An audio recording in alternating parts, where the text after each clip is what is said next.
What's up, peeps? Sorry. A little breakfast. Hey.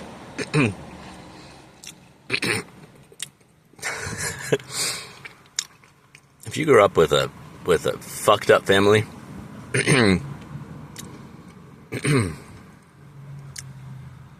abuse, neglect, childhood trauma, fucking all the things, which so many of us did. If you're in the Healing Collective, so many of us did.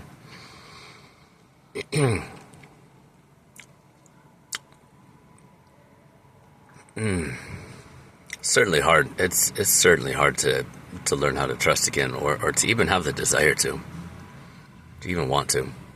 Although as humans, we're social creatures, dude. We're wired for it. There's always going to be something in us that longs to, and oftentimes that needs to connect on various levels.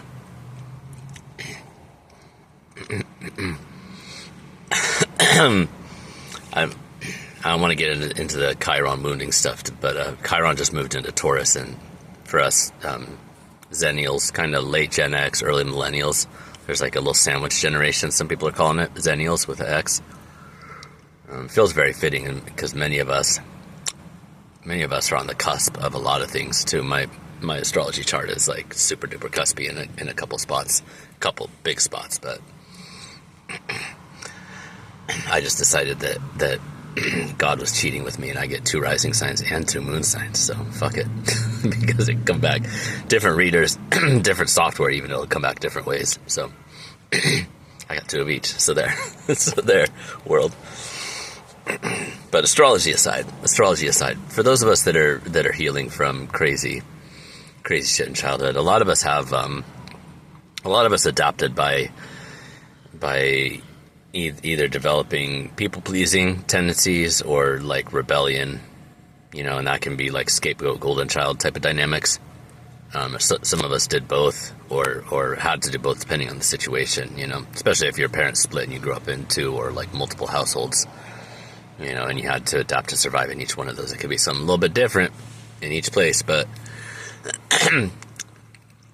as we're healing these patterns, we come to know that we do rely on other people just for our existence. If you live in a city, I mean, unless you're completely self-sufficient, you're on solar, water, hydro, wind, turbines, clean power, and you know how to fix all those things if they go down, shit like that.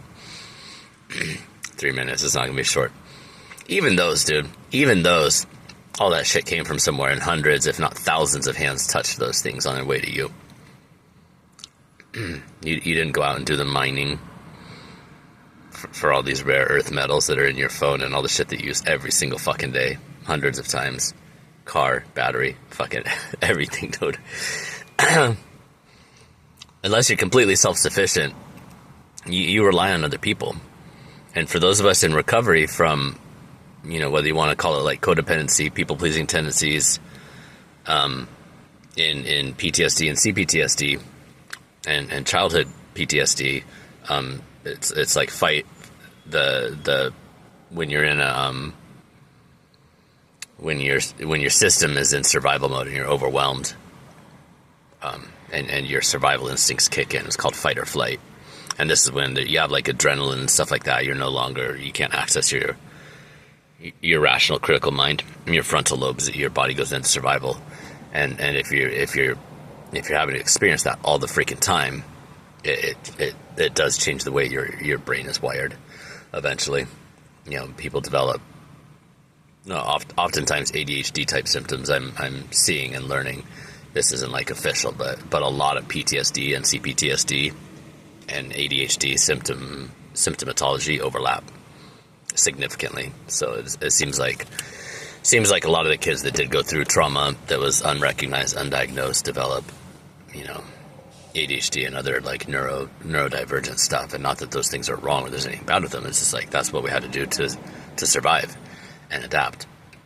When your nervous system is in that mode all the time, fight or flight, we're made to be in that for very short bursts. But when it's the people that are supposed to be protecting you, your parents and caregivers and other people in your tribe, and you can't escape, it creates complex PTSD.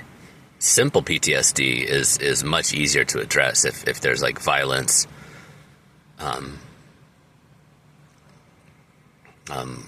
traumatic like weather, geological events like flooding, fires, things like that.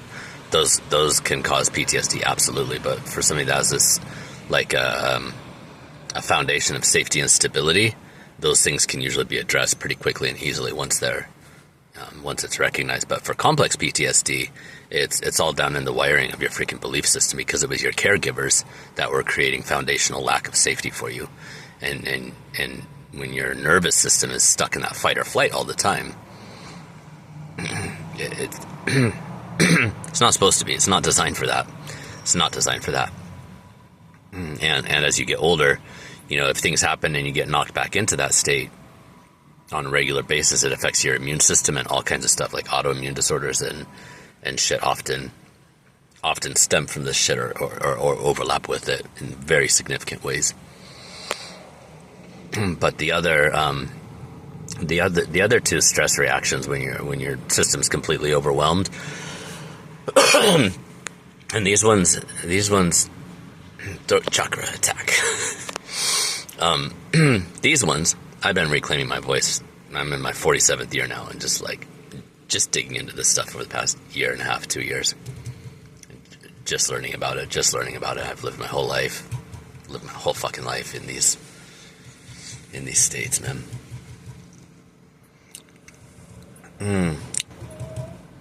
When you're in fight or flight too long, or in childhood trauma where you can't escape, there's another category called fawning, and basically that's like supplicating whoever is abusing or violating or